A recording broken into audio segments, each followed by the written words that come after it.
Do you love L.J. Anders, or are you just a fantasy romance fan?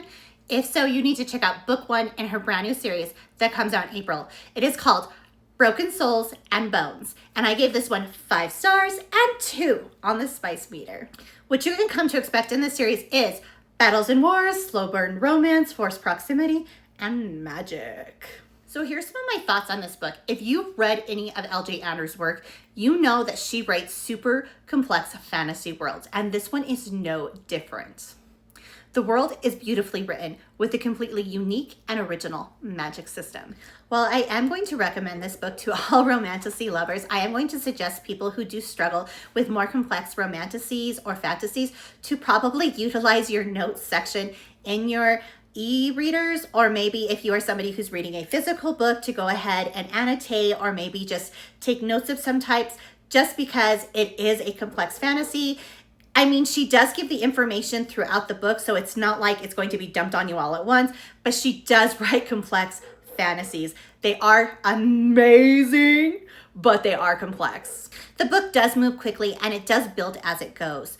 And the romance and the plot weave together where one does not take away from the other. I think that's honestly one of the reasons that I can get lost in this book so easily.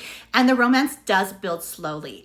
And as it's building, it does develop so smoothly. I love it. The book does have spice, but it's not overdone. And it does seem to fit perfectly into the story. It's not like put in there randomly or just in there for the sake of it. It really seems to fit the moments. The book does have a very mysterious, full of secrets feeling about it. And that was one of the reasons I kept telling myself, one more chapter, and getting myself in trouble and staying up all night reading. This one is a fantasy romance, and I'm gonna go ahead and give you a quick overview so that way you can decide whether you wanna read this one or not. Lyra's secret has been discovered as she is forced to save her best friend's life. Lyra is taken to Stonegate against her will by Roark and the King's Staff. Roark is her new shadow to ensure her safety and cooperation. As they work together, something grows between them more than animosity. After a dark truth is revealed, Lyra will have to make a choice of who she will stand by.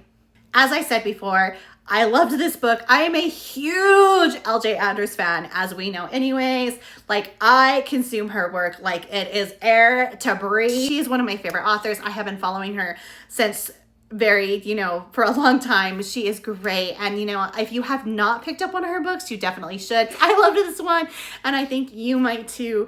And definitely check this one out because it is so good. So add it to your pre-orders just mark your calendars if you can add it to your pre-orders because it is so, so, so good. But anyways, you do what you got to do. I love this one, and I think you might too.